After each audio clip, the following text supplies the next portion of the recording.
besoin non seulement de votre attention, mais surtout de votre imagination. Imaginez que vous êtes à table, vous mangez, vous écoutez distraitement les informations à la télé, quand soudain apparaît sur l'écran une photo d'identité.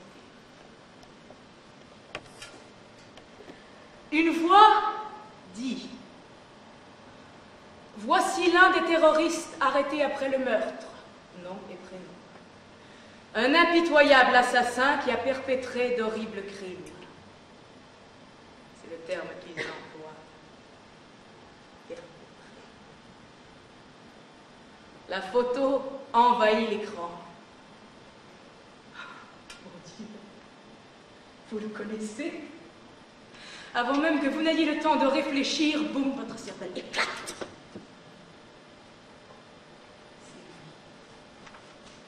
Votre cœur s'arrête net. Mais mon Dieu, ce n'est pas possible.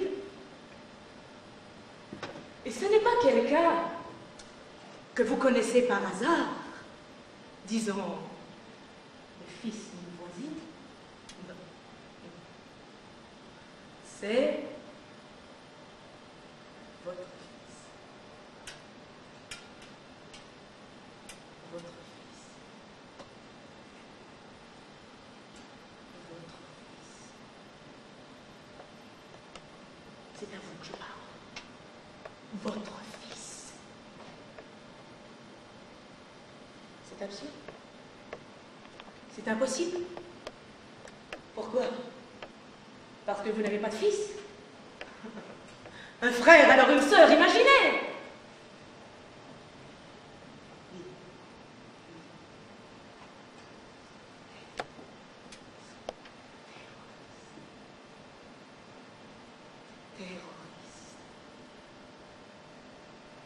Terroriste.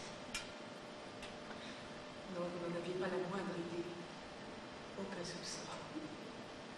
Et il n'y a aucune possibilité d'erreur, pas de quiproquo, non. Prise en flagrant délit. Il y a toutes les preuves. On l'a pris dans un engagement sanglant, un revolver à la main. Il a tiré. Il a même gravement blessé un policier. Imaginez. Imaginez. C'est impossible. C'est trop paradoxal. Bien sûr, je sais. Votre fils, votre frère, cela ne se peut pas. Vous le voyez tous les jours, vous lui parlez, vous connaissez ses idées. Et puis avec son caractère, il ne ferait pas de mal à une mouche. Il était contre toute violence. Il voulait être objecteur de conscience. Et oui, c'est exactement ce que je répétais à chaque fois que je voyais à la télévision, dans les journaux, le visage d'un de ces jeunes gens arrêtés. Mon fils ne sera jamais, jamais l'un d'entre eux, jamais. Et voilà, le garçon que vous voyez à l'écran avec son air.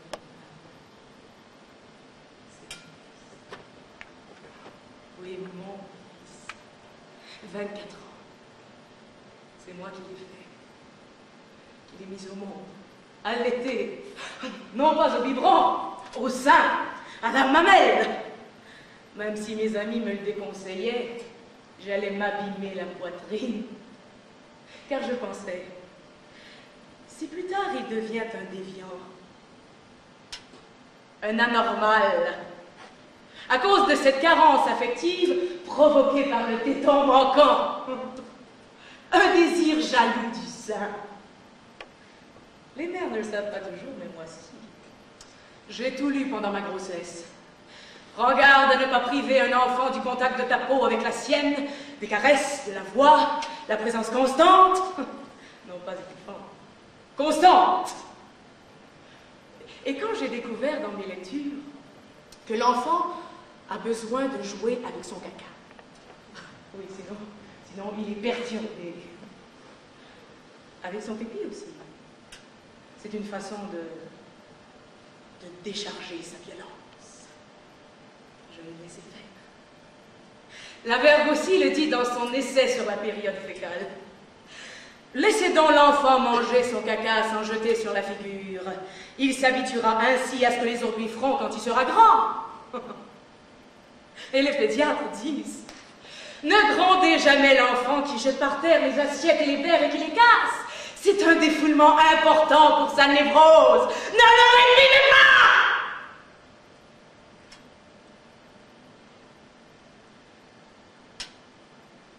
J'ai permis à mon fils de casser verres et assiettes. Je l'ai laissé le moins possible dans son berceau. Je lui ai permis de jouer avec son caca autant qu'il a voulu. Et pourtant, il est devenu violent. Il ne s'est pas contenté d'entrer dans une bande de voyous, de brûler quelques autocars, de frapper des passants, de violer des filles par défoulement. C'est un cas où les juges sont très compréhensifs. Terroriste. Il est devenu terroriste.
Une agressivité folle sans exutoire. toi, c'est le pire. Être persuadé que tu n'as pas la moindre chance de t'en tirer et impossible de faire entendre ça. Les visites, il ne te reste rien. Une demi-heure après, impossible de te rappeler, sauf de façon mécanique, impossible de te rappeler, sauf de façon mécanique, si ça a eu lieu aujourd'hui ou la semaine dernière.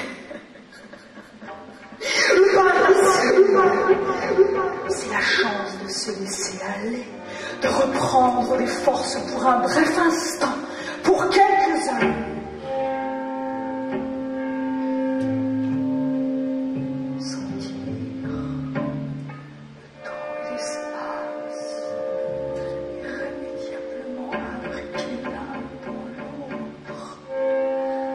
Sentir vaciller, piégé comme dans un labyrinthe de glace déformante. Et après, la terrible euphorie d'entendre quelque chose qui différencie le jour de la nuit acoustique. Sentir que maintenant le temps repart, que le cerveau se dilate, que la moelle épinière se remet en place pour des semaines. Et te sentir comme dépiauté, bourdonnement d'oreilles, et au réveil te sentir comme roué de coups, et bouger au ralenti, te sentir comme enfermé dans une cuve plombée, sous vide et après choc, comme si une plaque de fer te tombait sur la tête. Comparaison, concept qui te vient à l'esprit, aux prises avec un fond psychique, ton bourrinage impitoyable comme dans une fusée en pleine accélération où les types sont écrasés sous la vitesse, la colonie pénitentiaire de Kafka, le type sur une planche à clous, et le grand vide sans arrêt. Quant à la radio, ça permet un minimum de détente, comme un coup de frein en chute de 240 à 190.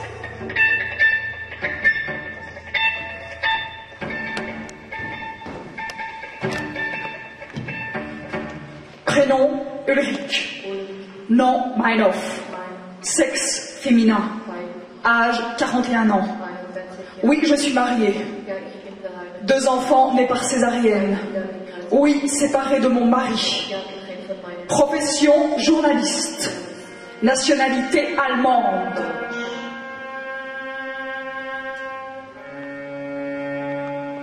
Je suis enfermée ici depuis 4 ans, dans une prison moderne d'un État moderne. Crime, attentat à la propriété privée, aux lois qui défendent la dite propriété et aux droits qui en résultent pour les propriétaires d'étendre sans limite leur propriété sur tout. Tout, y compris notre cerveau, nos pensées, nos gestes, nos paroles, nos sentiments, notre travail et notre amour, toute notre vie. Aussi avez-vous décidé de me supprimer, patron de l'état de droit. Votre loi est assurément égale pour tous, sauf pour ceux qui ne sont pas d'accord avec vos lois sacrées. Vous avez porté à son comble l'émancipation de la femme, car, bien que je sois une femme, vous me punissez exactement comme un homme. Je vous remercie. Vous m'avez gratifié de la prison la plus dure, aseptisée, froide, mortuaire. Vous me soumettez à la torture la plus criminelle, qui est la privation de perception. C'est une façon élégante de dire que vous m'avez enseveli dans un tombeau de silence. Du silence et du blanc. Blanche la cellule, blanc les murs, blanches les huisseries. La porte, la table, la chaise et le lit sont laqués de blanc, sans parler de la cuvette du cabinet. La lumière au néon est blanche, toujours allumée, jour et nuit. La lumière au néon est blanche, toujours allumée, jour et nuit. La lumière au néon est blanche, toujours allumée, jour et nuit. La lumière au néon est blanche, toujours allumée, jour et nuit. La lumière au néon est blanche, toujours allumée, jour et nuit. La lumière au néon est blanche, toujours allumée, jour et nuit. La lumière au néon est blanche, toujours allumée, jour et nuit. Mais qu'est-ce que le jour? Qu'est-ce que la nuit? Comment pourrais-je savoir? Par la fenêtre, il entre toujours la même lumière blanche. Un jour naturel est faux, comme est fausse la fenêtre est faux, le temps que vous m'avez passé en lumière blanc. Silence! Silence! Dehors, nul son, nul bruit, nulle voix. Dans le couloir, on n'entend ni marcher, ni ouvrir ou fermer une porte, rien. Rien que le silence et le blanc. Silence dans mon cerveau blanc comme le plafond. Blanche ma salive qui se coagule. Blanche ma voix si j'essaie de parler. Blanche ma salive qui se coagule au coin de ma bouche. Silence et blanc dans mes yeux, dans mon estomac, dans mon ventre qui se gonfle de vide. Sensation permanente de nausée.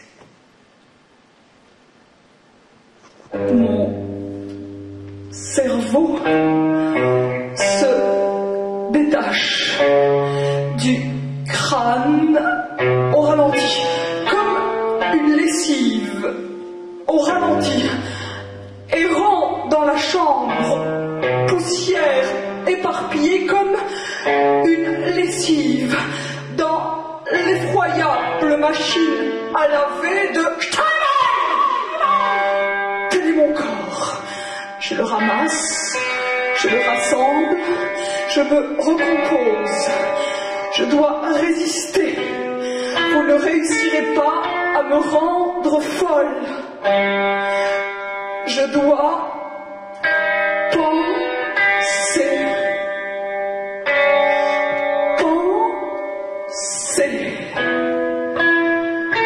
Eh bien, je pense. Je pense à vous qui me mettez ainsi à la torture. Je vous vois, le nez collé, écrasé contre la paroi de cet aquarium où vous me faites flotter. Et vous me regardez avec intérêt. Vous attendez. C'est de la vivisection. Vous craignez que je ne résiste. Vous craignez que d'autres, que les ouvriers, oui, vos ouvriers protégés, robotisés, tout à coup ne se réveillent. Et là, il y a du bel univers que vous avez inventé pour votre seul profit. C'est grotesque. Vous me supprimez toute couleur, tandis qu'au dehors, la grisaille de votre monde pourri, vous l'avez barbouillée de tas de criards pour qu'on ne la remarque plus. Et vous forcez les gens à tout consommer en couleur, à boire en couleur, à manger en couleur. Et tant pis si les colorants sont vénéneux et donnent le cancer. Vous barbouillez même vos femmes comme des pitres en folie.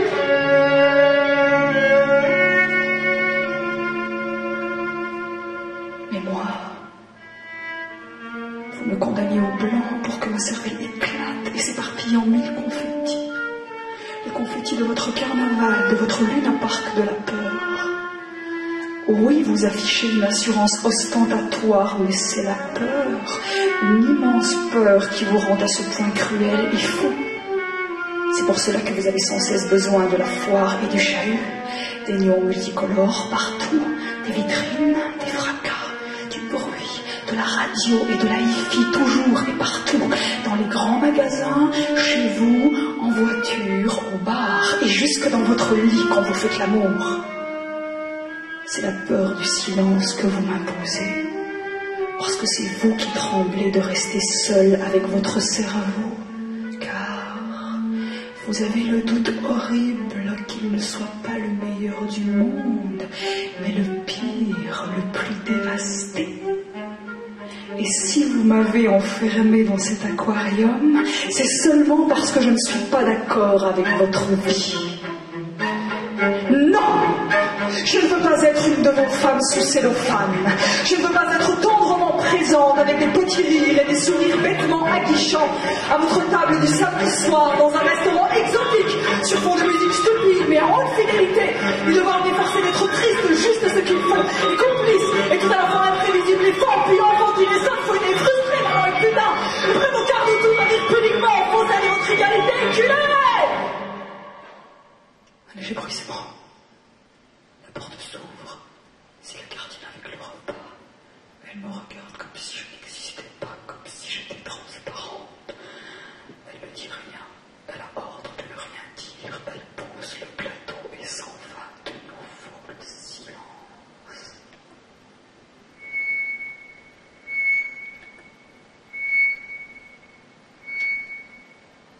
Un hamburger. Un verre de jus de fruits, des légumes, une pomme, assiette en carton, verre en carton, ni couteau, ni fourchette, rien qu'une cuillère en plastique molle comme du caoutchouc, rien qu'une cuillère en caoutchouc molle comme du plastique. Ils ne veulent pas que j'aie l'idée de me suicider. C'est à eux de décider. C'est à eux de décider. C'est à eux de décider. Le moment venu, ils y penseront eux-mêmes. Ils me donneront l'ordre de me suicider. Et comme dans cette cellule, il n'y a pas de barreaux, fenêtres, ou accrocher une ceinture ou un drap torsadé pour se pendre, ils me donneront un coup de main. Peut-être plus qu'un coup de main. Du travail bien propre. Propre comme cette social-démocratie qui se prépare à me tuer. Dans l'ordre! Personne ne m'entendra crier ni me plaindre. Dormez!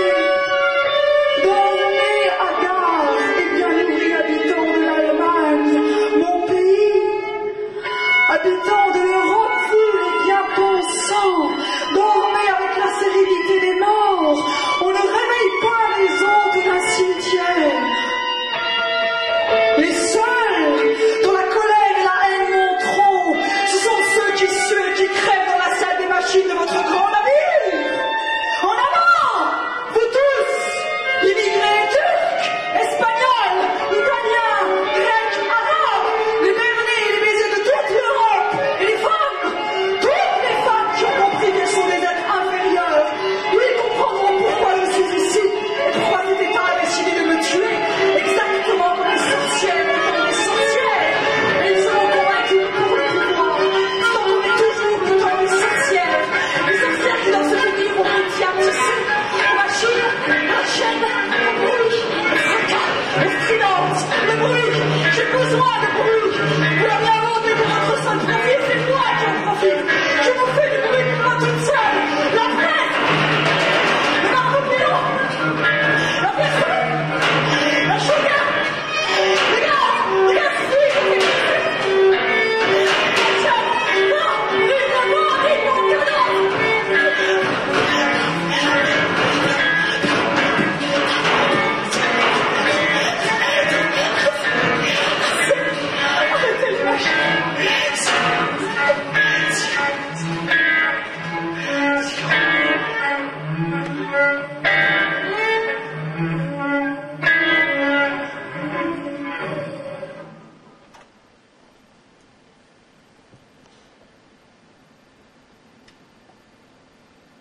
comme c'est beau le silence.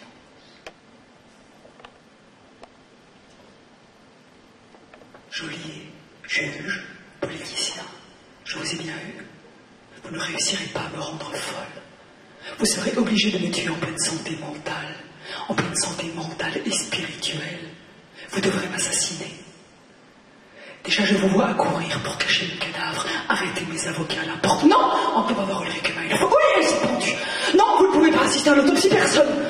Seuls nos experts d'État, dont la décision est déjà arrêtée, Ulrike Meinhof s'est pendue. Mais il n'y a pas de signe de strangulation, pas de cyanose du visage. En revanche, il y a des bleus sur tout le corps. Reculez, circulez, ne regardez pas. Il est interdit de prendre des photos. Interdit d'examiner mon cadavre. Interdit de demander une contre-expertise. Interdit. Interdit de penser, d'imaginer, d'écrire, de parler. Interdit. Tout est interdit. Oui, tout est interdit. Mais vous ne pourrez jamais nous interdire de ricaner devant votre énorme imbécilité. L'imbécilité classique des assassins. Lourd cadavre, lourd comme une montagne, et 100 000, et 100 000, et 100 000 bras de femmes et d'hommes la soulèveront cette montagne immense, et ils vous écraseront dessous dans un terrible éclat de rire.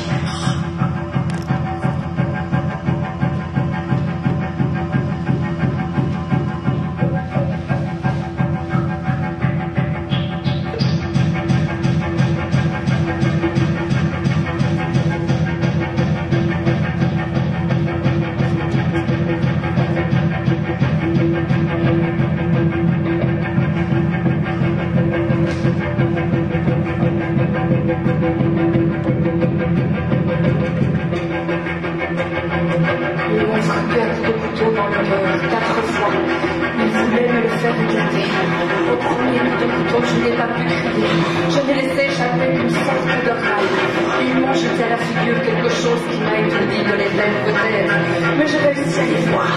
Ils étaient trois, en uniforme de soldats. L'un m'a saisi derrière, par les cheveux, m'a tordu le bras droit derrière le dos. Il me maintenait de force assis sur la chaise.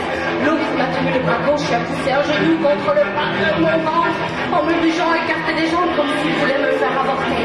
Celui qui me tenait par les cheveux a tiré avec violence, de manière à me faire rejeter la tête en arrière. J'ai vu la lame du couteau, un coup bref avec la pointe en pleine poitrine, presque sur l'espace gauche, puis il escafilade de gauche à droite. La lame était sortie, aussitôt un flanc de sang me baigne l'estomac et le ventre. Un autre coup, un autre coup, un autre coup, un autre coup.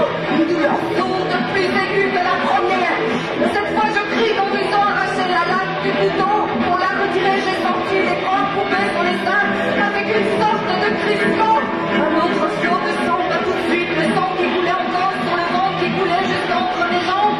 Un hoquet, quelle nausée. Quelque chose me sort de la bouche, peut-être des puissants, peut-être seulement de l'eau. Les deux derniers coups de couteau, je ne les ai pas sentis, je me suis évanouie un instant.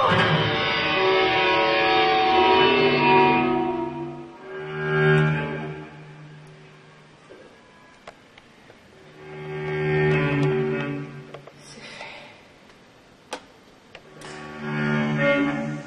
Une voix brève m'a réveillée. Là, je suis là.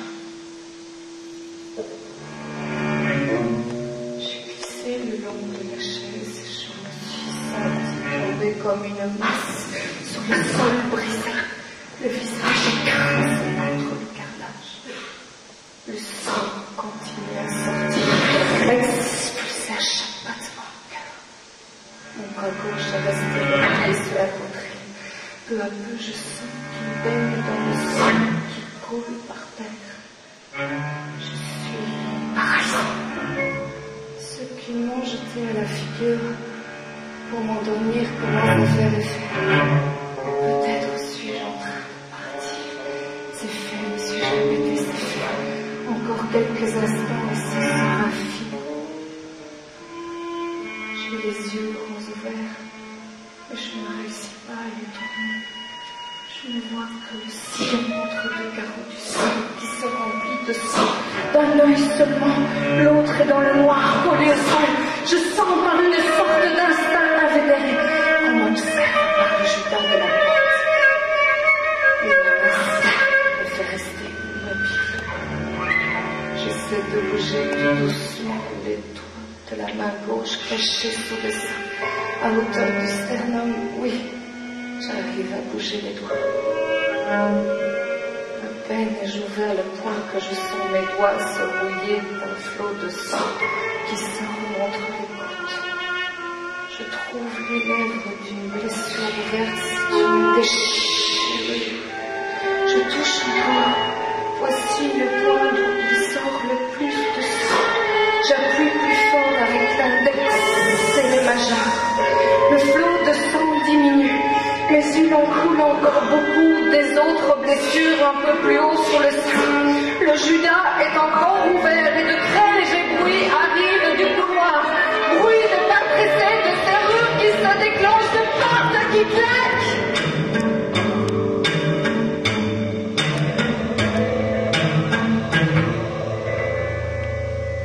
Cris, hurlements, imprécations, coups de feu.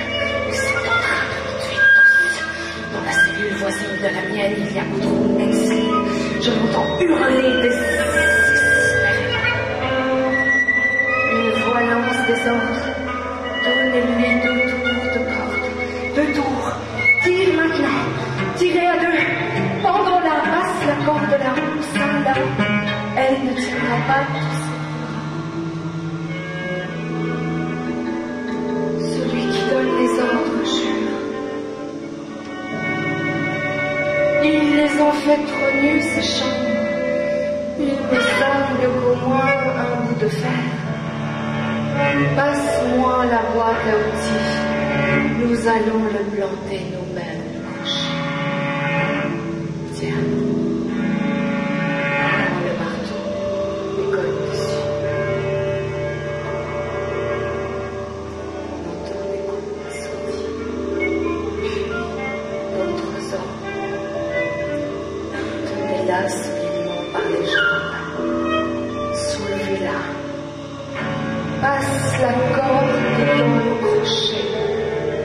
terre maintenant.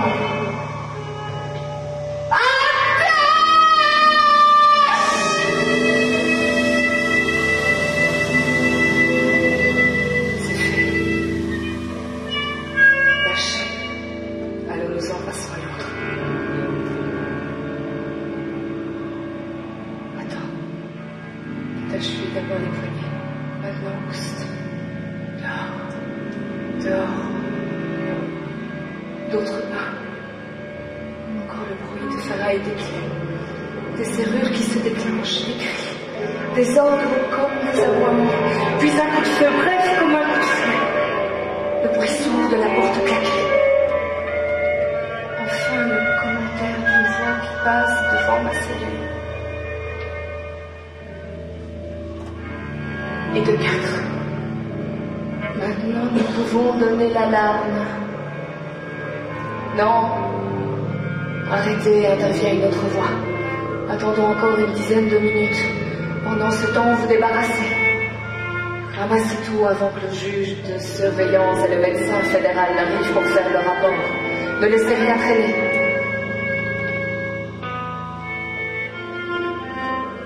Ouvre ici. Je veux jeter un œil à Edgar là. On ne sait jamais. Ici la porte de ma cellule qui s'ouvre. Les sons, les voix et les paroles m'arrivent maintenant comme moitié, dans une sorte de ralenti. Quelqu'un parle du seuil de la porte. Ah non. Elle en a craché du sang, celle-là. Elle a tout inondé. Non, l'autre pas. Tu veux laisser tes pas dans la flaque. C'est comme marcher sur du ciment frais. Tu laisserais tes empreintes. Et tu vois bien. C'est inutile d'entrer. Elle est complètement vidée de sens. Il ferme la porte. Il entend quelque part. Il rouvre une porte. C'est celle de Woodrow Wilson. Elle est morte. Oui. Il semble que oui. Qu'est-ce que c'est que ça? Regarde sur le carrelage. Un instant de silence. Puis un ordre hurlé.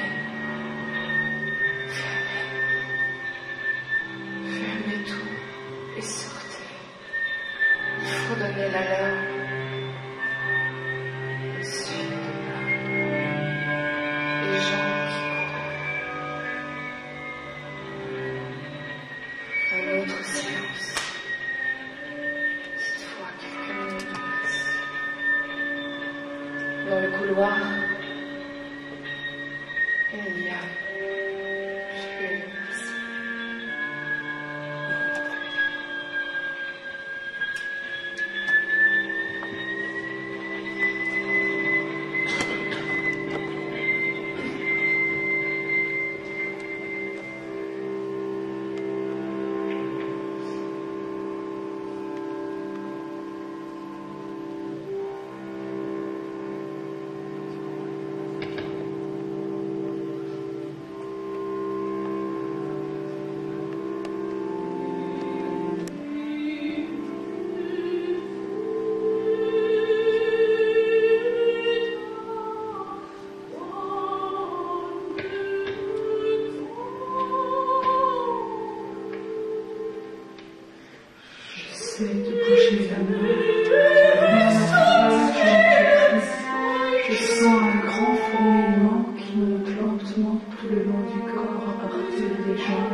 prêtre est entré, où l'emportez-vous? À la morgue, tous les quatre à la morgue.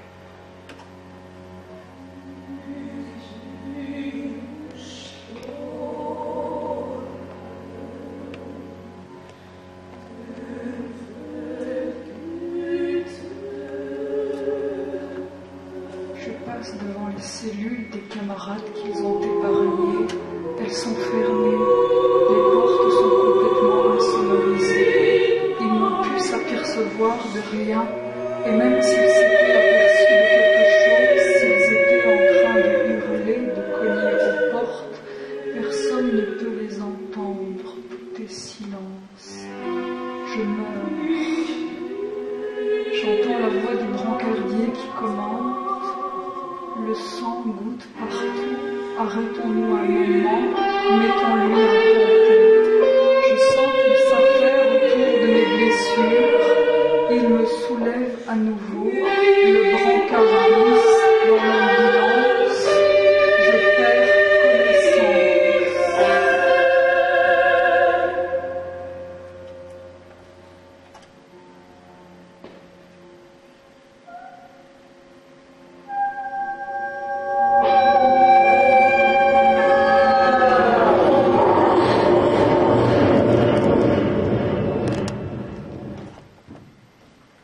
J'ai été réveillée par une forte sensation de brûlure au bras. Quelqu'un m'avait planté une aiguille dans le poignet et pressait un flacon de plasma pour qu'il arrive plus vite à la veine. C'était un infirmier ou peut-être un jeune médecin. À peine je rouvrais les yeux, il me dit « Tu t'en es peut-être retiré. » Il voulait déjà te mettre à la morgue. Tu avais tellement perdu de sang qu'on ne pouvait plus te prendre le pouls. C'est le deuxième flacon de plasma que je t'injecte. Si je ne m'en étais pas aperçu, tu aurais crevé là, étendu sur le marbre. J'essayais d'esquisser un sourire de remerciement, mais je n'y arrivais pas. Je regardais autour de moi. Il n'y avait personne en uniforme. Je soupirais, ou du moins j'essayais. Mais j'étais paralysée. J'avais comme un bloc de pierre sur la poitrine. Ils m'ont vraiment cru morte. Ce jeune médecin n'imaginait pas dans quel embarras il avait mis la police avec son sauvetage in extremis. J'essayais de sourire. Et je m'arrêtais aussitôt. Ils réussiront peut-être quand même à me liquider avant que je parle. Peut-être n'arriverai-je pas à parler. Jamais. Peut-être que oui. Quel embarras tu as soulevé, mon gars. Quel embarras.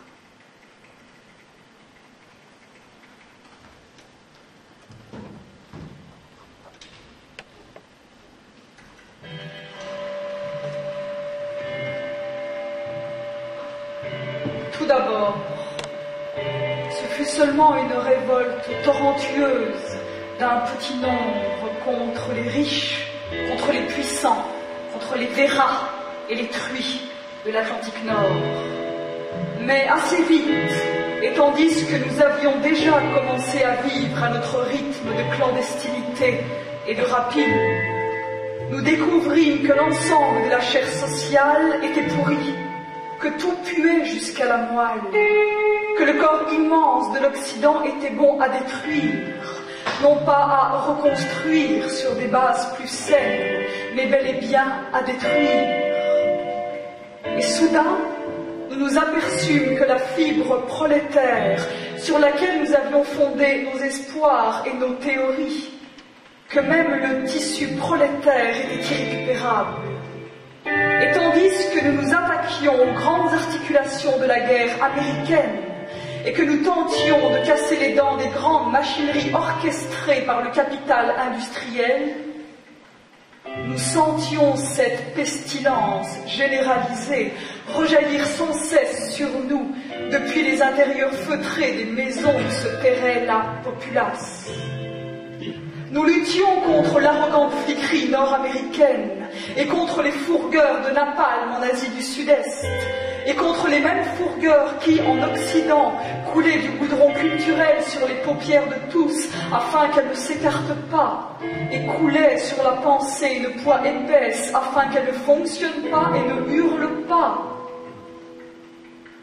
Mais la masse profonde et innombrable dont nous avions au début souhaité voir le réveil ne se réveillait pas et continuait à ruisseler de boue ordurière et à exhaler d'intenses bouffées de viande gâtée.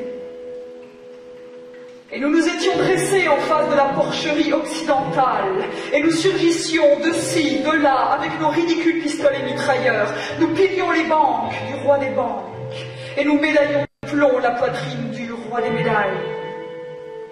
Et nous ne pouvions nier que ce que nous devions affronter jour après jour, à chaque heure de ces jours qui ne tombaient pas, c'était surtout l'haleine fétide des populations dont nous avions proclamé haut et fort l'innocence. Et tandis que nous tapions à coups redoublés sur des objectifs militaro-industriels, la population soufflait sur nous un vent de décomposition que nous avions honte de renifler, honte d'interpréter et honte de reconnaître. Et nous préférâmes alors conserver le silence entre nous sur ce désastre idéologique.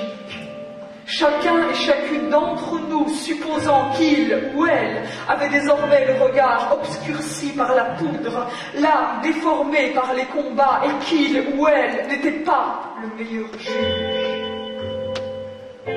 Et tandis que nous rédigions ensemble une explication historique globale de la bauge occidentale, nous trouvions ensemble des justifications à sa pestilence. Nous pérorions sur son origine qui remontait à la guerre mondiale et au nazisme. Et nous démontrions que les falsifications avaient été indispensables à la survie de chaque famille allemande et à l'équilibre mental de chaque foyer allemand après la guerre. Et bref, nous trouvions ensemble des justifications pour justifier la population, mais individuellement, nous ne trouvions aucune excuse ni au porcher du monde occidental, ni au cochon occidental lui-même. Et nous commençâmes à nous cacher les uns aux autres ces pensées qui contenaient à l'égard du peuple autant d'arrogance et de mépris que la pensée des rois de l'Atlantique Nord ou celle des rois des Bombavilles. Et la nuit survenait, ponctuée de sirènes de police et de rondes de jeeps américaines ou françaises. Et bien que chacune de nous eût rejoint la guérilla avec un enthousiasme lugubre, sans enthousiasme était désormais le regard que nous posions sur les métropoles assoupies, et seul le caractère lugubre demeurait. Chacune de nous s'enfermant désormais en elle-même, ressentant fort l'impossibilité de communiquer à ses compagnes l'étendue de son désappointement, refusant même de se l'avouer, ce désappointement écœuré, de l'admettre de façon intime, refoulant avec hargne son nihilisme dans des poubelles closes de la conscience. Et après la nuit, filtrait le jour, suintait une solitude effroyable parmi les pourceaux, et lorsqu'une nouvelle nuit survenait, l'aube semblait à tout jamais inaccessible.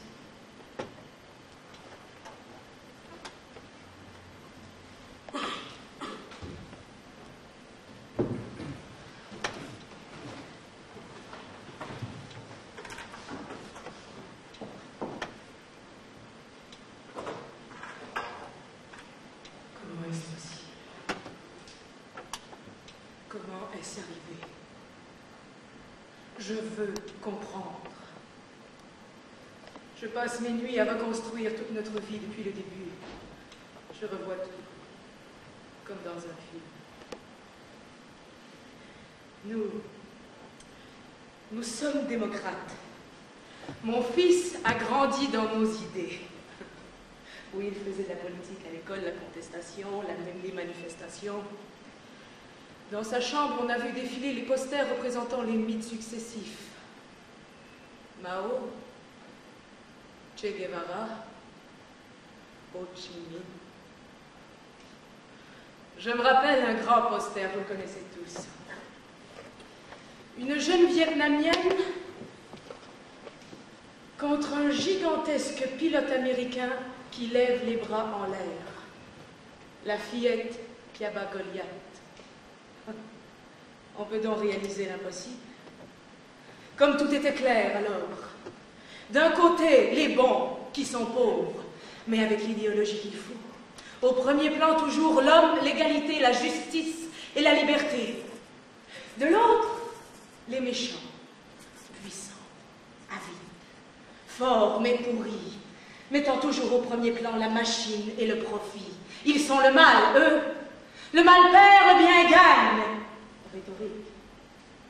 Populisme triomphaliste. Oui, c'est bien ce que je pense, moi aussi. Il est facile de dire aujourd'hui, en battant des paupières, que nous avions exagéré. Vous aviez compris, vous? Tous. Vous saviez que nous nous laissions un peu trop prendre par la passion. Un tas d'idéalistes cultivant le mythe du héros. Solidarité, générosité, collectivité. Vous l'aviez prévu dès le début que nous allions nous casser le nez. Quelle chance. Le compliment. Pourtant, excusez-moi, je ne suis pas entièrement convaincue. Car hier, justement, ces propos de dérision contre 68, contre le triomphalisme, contre les conneries, oh Dieu, oui, qu'on a pu faire. Ces propos, je les ai entendus tenir par un tel, ce fameux intellectuel, toujours jeune, un juvéniliste, un de ceux qui ont toujours tout compris avant les autres. 68 a été une belle couillonnade, tous ces petits Lénines qui jouaient à la Révolution. Ensuite, je suis tombée sur une de ses photos à lui, le juvéniliste. Casque en tête, barre de fer en main, anorak, bien embrigadé dans le service d'ordre de l'université de Milan, un Katangais. C'est comme ça qu'on les appelait. Aujourd'hui, il dirige un programme culturel sur la 3e chaîne, gastronomie. Il nous apprend à faire des paupiètes. À propos de service d'ordre, vous vous en souvenez des manifestations? Je voudrais avoir un projecteur pour vous montrer des manifestations de ce temps-là. Et même d'avant. Celle de Reggio Emilia en 60. Celle de Gênes avec les Dockers. Car nous avons tous oublié ce que c'était. Vous verriez combien nous étions. L'enthousiasme, la force, les drapeaux rouges et les poings levés. Et les enterrements, quand un de nos camarades y laissait sa peau. Tension, émotion, colère, les cercueils portés à bras, sans avoir honte de pleurer. Mais les mots d'ordre qu'on criait dans ces occasions-là, on les criait comme ça, juste pour effrayer les petites vieilles et les boutiquiers, ou bien nous étions conscients de ce que nous disions. Ça vous enverrait en prison aujourd'hui.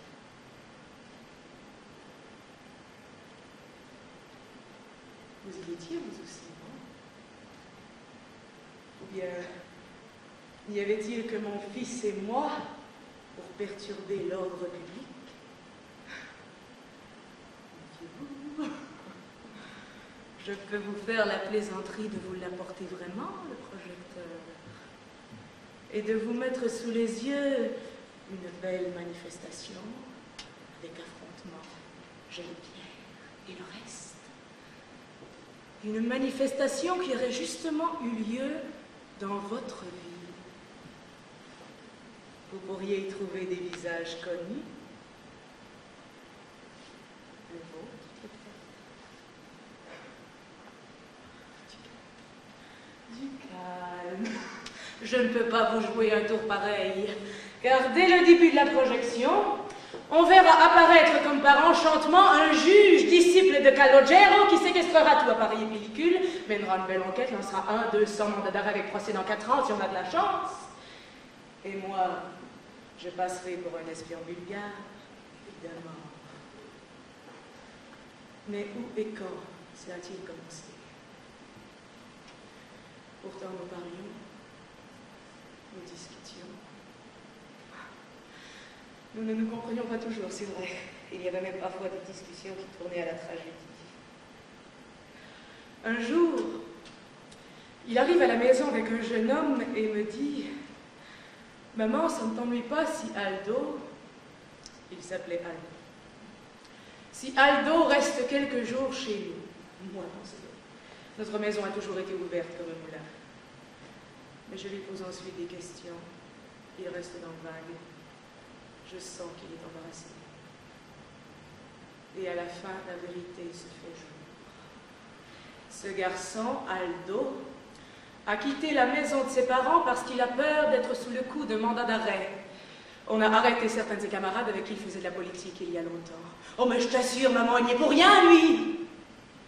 Eh bien, à sa place, j'irai trouver le juge avec un avocat, et je lui raconterai par le menu ce qu'il en est. Mon fils éclate de rire, comme si je lui avais raconté la meilleure histoire drôle des 20 dernières années. Mais où vis-tu donc, maman? Je vois déjà la chose dans les journaux. Jeune homme de 24 ans, nom, prénom, se présente spontanément au magistrat qui l'embrasse tendrement sur le front et l'expédie dans le quartier de haute surveillance le plus éloigné. Ah, ce n'est pas vrai, tu généralises. Il y a des juges qui sont la crème des honnêtes gens. Bien sûr, quand on a des choses un peu louches à cacher. Comment une connerie pareille a pu échapper? Ça a été un poignard. Non, chère maman! En vérité, tu t'es inscrit toi aussi dans le ramassis des gens aux mains propres. Vous ne vous salissez jamais les mains, parce que vous avez toujours les pattes aux fesses pour vous protéger derrière. Doucement les vulgarités. D'accord, je serai plus distinguée. La première règle est de soupçonner tout et tout le monde. Mieux vaut se tenir à l'écart, s'esquiver. Respect des garanties, droits de l'homme, laisse tomber. On va t'impliquer. On te repérera tout de suite comme sympathisant. Que personne ne bouge, tous couchés.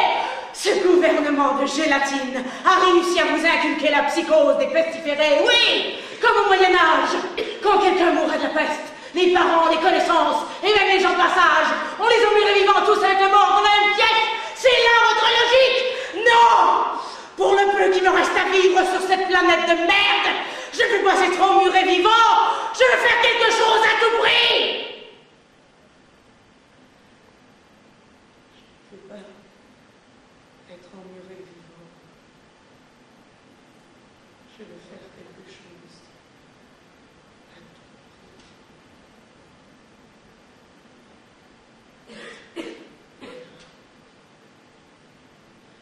Peut-être plus là, le commencement. C'est certain, maintenant que j'y pense, il faut se rendre à l'évidence des faits.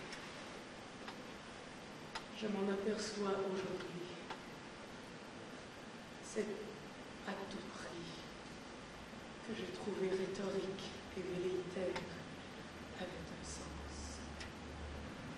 À tout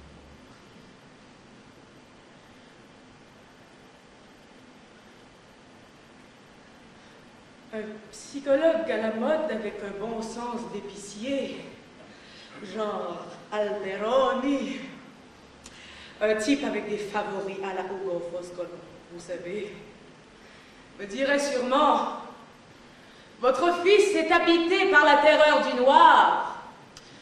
Il a résolu son angoisse de n'être personne en se jetant dans l'action violente, éclatante, spectaculaire. Ces petits couillons !»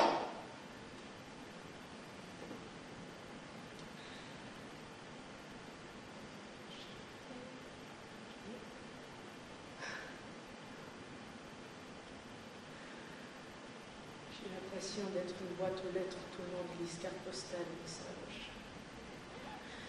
Tous les jours, j'écoute la télévision, je lis les journaux, je parle avec les gens, les rares gens qui me saluent encore. Chacun veut me persuader que le cerveau de mon fils est envahi par un cancer horrible. Que mon fils est une sorte de possédé. On veut me persuader que l'idée de la lutte armée a surgi en lui comme un champignon vénéneux, sans que personne n'y ait poussé, n'y ait encouragé. Peu à peu, jour après jour, absolument tout seul, il s'est laissé pousser les ailes de l'archange vengeur et il s'est mis à faire justice au nom du peuple impuissant, somnolent et couillon, tout seul. Non, sans arrogance, je demande, j'exige qu'on respecte mon intelligence. N'y a-t-il personne parmi nous, ni vous, ni eux, qui se sentent de moi et du monde responsable? Personne. C'est la faute aux mauvaises lectures, du Lénine mal digéré, et les procès farcesques qui ont duré des dizaines d'années pour couvrir les massacres par centaines, rappelez-vous. Piazza Fontana, Brescia, Bologna, l'Italicus, des avalanches de corruption, des injustices partout, des licenciements en masse, des milliers d'ouvriers jetés à la rue, des milliers de jeunes marginalisés, criminalisés. Assez, quel ennui. On sait tout ça par cœur. Est-ce pour insinuer que toutes ces infamies ont leur part de responsabilité? Oui!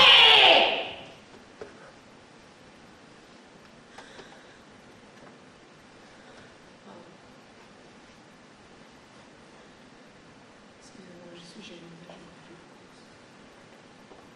Excusez-moi. Je peux déjà deviner ce que vous pensez. Pauvre femme.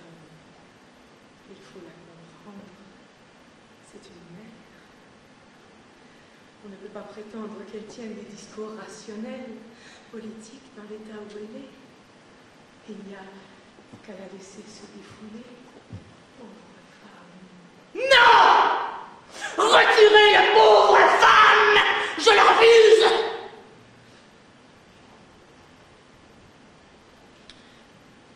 Changeons de registre. Laissons tomber mon fils et moi.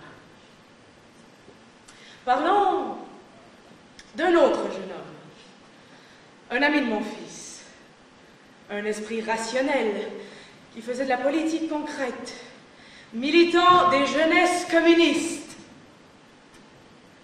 Il se drogue dure, héroïne. Il allait passer son diplôme d'ingénieur. Il travaillait déjà avec son père, ingénieur lui aussi, une entreprise bien lancée. Il a éclaté tout d'un coup. Pouvez-vous m'expliquer ce qui est arrivé à lui? Une mauvaise lecture de Lénine, lui aussi. Il se fait 2 grammes d'héroïne par jour. On appelle ça se shooter. Et le père, l'ingénieur, quand son fils est en manque, pour éviter qu'il ne se tue avec des mélanges, qu'il ne trafique, qu'il ne vole, il prend sa voiture et va lui chercher de la gamme. Il connaît tous les revendeurs du quartier. Il y a 2 mois, on l'a arrêté pour détention et transport de stupéfiants. Lui, l'ingénieur. Ça lui a été bien égal. Dire qu'avant sa femme et lui étaient prêtes à se faire tuer pour leur réputation, maintenant plus rien. Ce sont 2 loques, sans morale, sans principe, esclaves de leur fils drogué. Avant de découvrir que j'avais un fils terroriste, je pensais... Moi, à leur place, un garçon comme ça, je l'attacherais sur une chaise, je l'enchaînerais.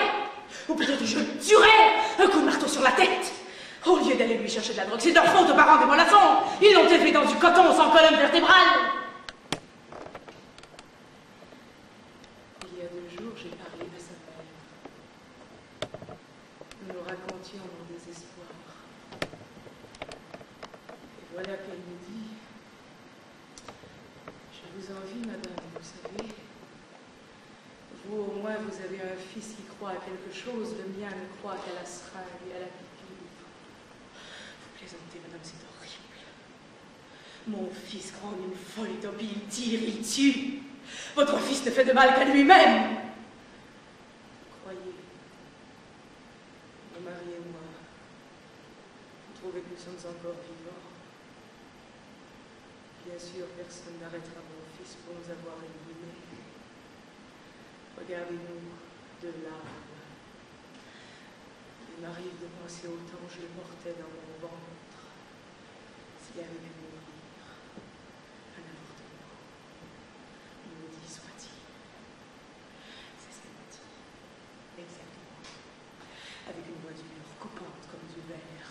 Maudit soit-il. Moi aussi, je vous jure. Si par malheur je pensais être encore enceinte, je préférais l'étrangler. Honte à ceux qui ont bâti le mythe de la mer. Je suis allée le voir en Sardaigne, prison spéciale, moderne. J'étais folle de rage. Bien décidé, il ne me verra pas verser une larme, mon fils, pas une. Je lui dirai même, c'est bien fait pour toi, fanatique imbécile. Tu t'es enfin réalisé. Ni émotion, ni pitié, non, rien. Je suis allée tout exprès voir le corps d'un des policiers tué par les camarades de mon fils, oui. Je suis allée à la chapelle ardente. Car si on ne va pas voir de près, toucher, sentir, il est trop facile ensuite de se plaindre. Je suis arrivée, j'apportais un paquet de linge et de nourriture, on me l'a refusé. Article 90. Il y avait d'autres parents qui insistaient, mères ou femmes de terroristes. Il y en a une qui s'est prise de querelle avec un carabinier. On ne dit pas terroriste, mon fils est un combattant communiste. J'ai piqué une colère. Pour un peu, je vais faire une scène. Cette femme, ensuite, ils l'ont renvoyée. Je n'ai pas compris pourquoi. Elle avait l'autorisation du juge, son fils était là. Mais il n'y a rien à faire. Elle a dû s'en retourner chez elle, un village près de Reggio Emilia. 4 autres parents ont été renvoyés. Leur fils ou leur mari, je ne sais pas, avait été transféré dans une autre prison. Personne ne savait laquelle. Par chance, j'étais parfaitement en règle, mon fils était là. On m'a laissé passer. On m'a accompagnée dans une pièce. Entre une femme, l'inspectrice. Déshabillez-vous, me fait-elle. Je ne comprenais pas. Je dis, mais comment? En quel sens me déshabiller? Déshabillez-vous, madame, pour la perquisition anale et vaginale.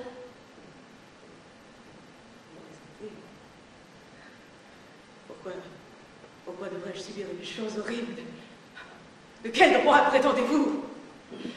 Vous m'avez fait passer au détecteur à métaux, je n'ai sur moi que ma robe et mon sac à main. Le parloir se passe derrière une vitre. C'est une véritable violence, une provocation. Article 90, madame. Si vous voulez entrer, déshabillez-vous. Sinon, allez-vous-en.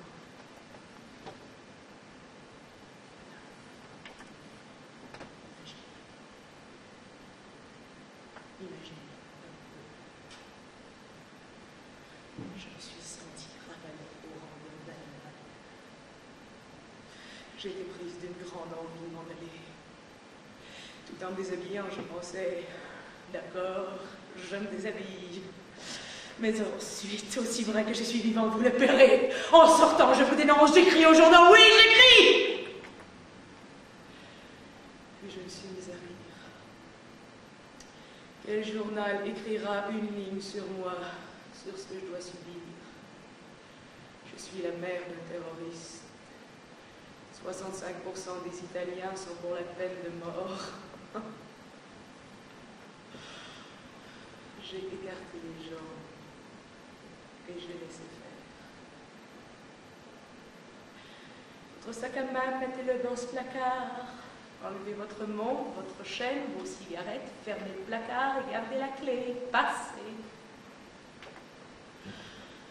Couloir. Grille. Clé. Grille.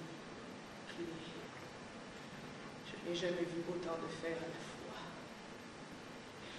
Finalement, j'entre dans une vaste salle coupée en deux par une vitre épaisse allant jusqu'au plafond. Et tous les mètres le long de cette vitre, des barres de fer limitant l'espace de chacun. Des parents, hommes et femmes entassés devant leur maître de vitre, de l'autre côté les détenus. Tous hurlaient de part et d'autre pour se faire entendre, il n'y avait ni mégaphone ni micro. Un fracas incroyable, comme dans un hall de mort. Pardon, excusez-moi. Où est-il? Je comprends tout de suite où il est. Il est devant son maître de vitre vide. J'y vais. Le voilà.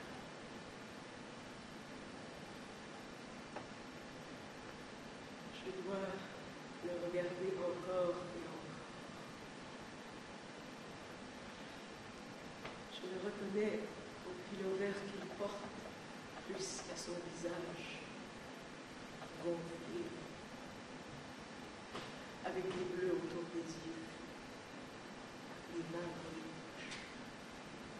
Il n'a pas ôté les mains de ses poches. Par la suite, je comprendrai. On les lui avait brisées. À lui et à 110 autres avant le transfert. Il n'y avait pas eu de révolte, non, rien. On les faisait monter et on les frappait. Oh, plutôt, on les frappait et on les faisait monter. Il me fait à peine un signe. Je le regarde. Ce serait là mon fils. Mon Dieu. Mon Dieu. On va lui en donner pour combien d'années?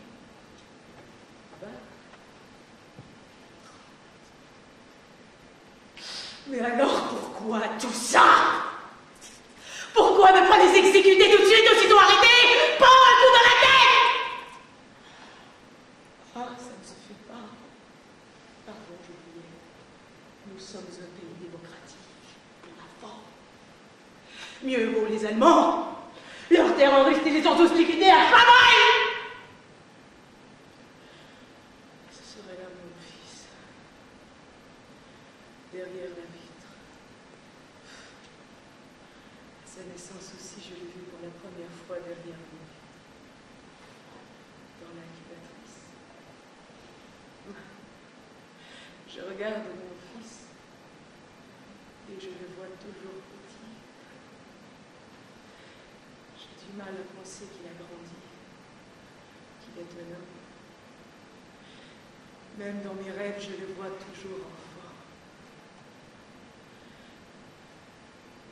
Il y a quelques jours, j'ai rêvé qu'on le menait au procès. Il s'avançait dans la salle du tribunal entre deux carabiniers qui le tenaient par la main, un de chaque côté. Il était comme quand il avait 5 ans, pas davantage. Il m'a vu, il a esquissé un sourire, puis il a fondu en larmes. Une crise de hurlements et de sanglots à n'en plus finir. Le juge m'a appelé. Prenez-le dans vos bras, madame, et tâchez de le calmer. Les carabiniers l'ont soulevé. Je me suis sentie enchaînée par 2 petits bras. Le juge me prie de m'asseoir sur la chaise des témoins devant le micro. Tenez-le tourner vers moi, madame, je dois l'interroger. Et faites-le cesser de pleurer, sinon je serai obligée de suspendre le procès. Je le caresse doucement. Je lui tapote les épaules. L'enfant ralentit ses sanglots. Vous devez collaborer, madame. Moi? Oui, vous aussi, mais surtout votre fils. Persuadez-le de collaborer. Il doit nous dire tout ce qu'il sait, si peu que ce soit. Nous serons compréhensifs eu égard à son jeune âge. Il suffit qu'il cite des noms, qu'il donne des adresses, qu'il se repente, quoi. Mon fils repenti! Bien sûr. Voyez Fioroni, Sandalo, qui pourtant avait commis des crimes monstrueux, vous vous rappelez? Eh bien, du moment qu'ils avaient collaboré avec la justice, nous les avons libérés. Maintenant, ils sont heureux, riches, satisfaits, à l'étranger. Mais il y a peu de temps que mon fils est entré dans les brigades rouges, monsieur le juge. Vous l'avez dit vous-même. Vous l'avez arrêté dès sa toute première action. C'est vrai, mais cela se retourne contre lui. Votre fils, malheureusement, n'était personne. Vous savez, sont avantagés par la nouvelle loi sur les repentis. ceux qui ont personnellement organisé les bandes armées, qui les ont enrôlés, armés, qui ont désigné les jambes et les têtes qu'il fallait viser. Pensez à Savasta, 17 homicides, comme il s'est bien repenti. Il a dénoncé 240 personnes. Il savait tout. Nécessairement, c'est lui qui avait tout organisé. Dans 2 ans, il sera libre. Quand il entre au tribunal pour déposer, lui, Fenzi, Pecci, Barbone, Viscardi et les autres, les carabiniers se mettent au garde à vous et nous autres juges, nous nous levons en signe de respect. Peu s'en faut qu'on entonne l'hymne national. Mais revenons à votre fils. Nous tiendrons compte de sa bonne volonté. Nous voulons l'aider. Voici une liste de noms. S'il ne les connaît pas tous personnellement, peu importe, il suffit qu'il en ait entendu parler. S'il n'en est pas sûr, peu importe. Nous arrêtons. Ensuite, au procès, on verra. Comment au procès, on verra? Cela veut dire mettre en prison des innocents, soulever le rideau des nuages. Je dis nuages. C'est comme si j'avais prononcé un mot magique. Aussitôt dans mon rêve du banc où se tiennent les juges s'élève un nuage de fumée. Qu'est-ce qu'il y a? Un attentat? Non, tu calmes, c'est de la vapeur. Les soupapes du chauffage central. Au secours! Je ne vois plus mon fils! Les carabiniers surgissent du nuage et se jettent sur moi. Où est le détenu enfant, madame? Vous êtes responsable. Il était sous votre garde. Je plonge ma main au-dessus du brouillard. Le voilà! Je l'ai arrêté, monsieur le juge! Mais ce n'est pas mon fils. C'est le jeune drogué. Il saigne. Il a le corps couvert de brûlures. Qu'est-il arrivé? On m'a torturé. On m'a aussi brûlé les testicules. Je veux dénoncer ça, policier. Tais-toi! C'est mon fils! Je l'ai attrapé, monsieur le juge! J'ai arrêté mon fils! J'ai fait mon devoir de citoyenne démocrate qui a confiance dans les institutions! Oh. Je suis désolée. J'ai trop serré. Je l'ai étranglé. Il est mort.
Schernitori di noi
satisfaction inconsciente.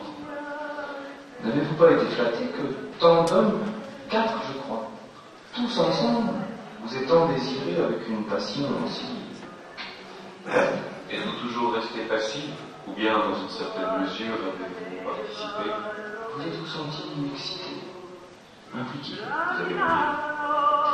N'avez-vous pas pensé que vos gémissements, tu la souffrance bien sûr, pouvaient passer pour des expressions de jouissance? Vous avez atteint l'orgasme?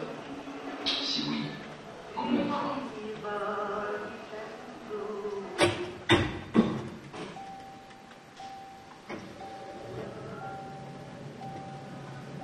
Il y a une radio qui marche, je l'entends commandement. C'est au bout d'un moment que je me rends compte qu'il y a quelqu'un qui chante. Et c'est une radio où la musique légère, l'amour, l'étoile, douleur, amour. Je sens le genou seul, monter dans mon dos, comme si celui qui se tient derrière moi avait l'autre genou à terre. Avec ses mains, il tient les miennes, la gauche. Je ne sais pourquoi, je me suis crois penser qu'il est peut-être à gauche. Je ne comprends rien de ce qui m'arrive. Je suis effarée, comme quand on va perdre la tête. La parole, avec une incroyable lenteur, je prends conscience des choses. Dieu, quelle confusion. Comment suis-je montée dans cette dernière? Est-ce moi qui ai levé les jambes l'une après l'autre, tandis qu'il me poussait, ou bien m'ont-ils hissé en me soulevant à bras le corps? Je ne sais pas. C'est mon cœur battant si fort contre mes côtes. Et la douleur qui devient vraiment insupportable. Pourquoi l'attend-il à ce moment? Je ne donne pas le moindre mouvement. On dirait que je suis gelée. Maintenant, celui qui est derrière moi, il tient plus son genou contre mon dos. S'est installé plus commodément. Il s'est passé. Il me tient entre ses jambes. Par derrière. Comme on faisait autrefois pour ôter les amygdales aux enfants. C'est cette image qui me vient à l'esprit. Pourquoi me serre-t-il si fort? Je ne bouge pas, je ne hurle pas, je suis sans voix. Je ne comprends pas ce qui m'arrive. La radio chante. Tellement fort. Pourquoi la musique? Pourquoi vient-il de la baisser? Peut-être est-ce parce que je ne crie pas. Plus de celui qui tient, il y en a 3. Je les regarde. Il y a beaucoup de lumière. Il y a beaucoup de place. C'est peut-être pour cela qu'ils m'ont à demi allongé. Ils sont calmes. Je le sens. Très assurés. Que font-ils? Ils allument une cigarette. Qu'y a-t-il? Ils fument. Pourquoi? Maintenant? Pourquoi me tiennent-ils comme cela pour fumer? Il va se passer quelque chose. Je le sens. Je respire à fond. 3 fois. Non, rien ne s'éclaircit. Je ne comprends pas. J'ai seulement peur. Maintenant, l'un s'approche de moi. S'assied à ma droite. Le dernier à gauche. Je vois le rouge des cigarettes. Ils aspirent profondément. Ils sont tout près. Il va se passer quelque chose. Je le sens. Celui qui me tient par derrière a tous les muscles qui se tendent. Je les sens autour de mon corps. Il n'a pas resserré son étreinte, il a simplement tendu ses muscles comme pour être prêt à me tenir plus solidement. Le premier qui s'était déplacé, je mets entre mes jambes. À genoux, les écarts. C'est un mouvement précis qui semble en accord avec celui qui se tient derrière moi. Car il retourne mes pieds se place sur mes jambes ouvertes pour les immobiliser. J'ai un pantalon. Pourquoi m'écarte-t-il les jambes en me laissant? C'est pire que si j'étais nue.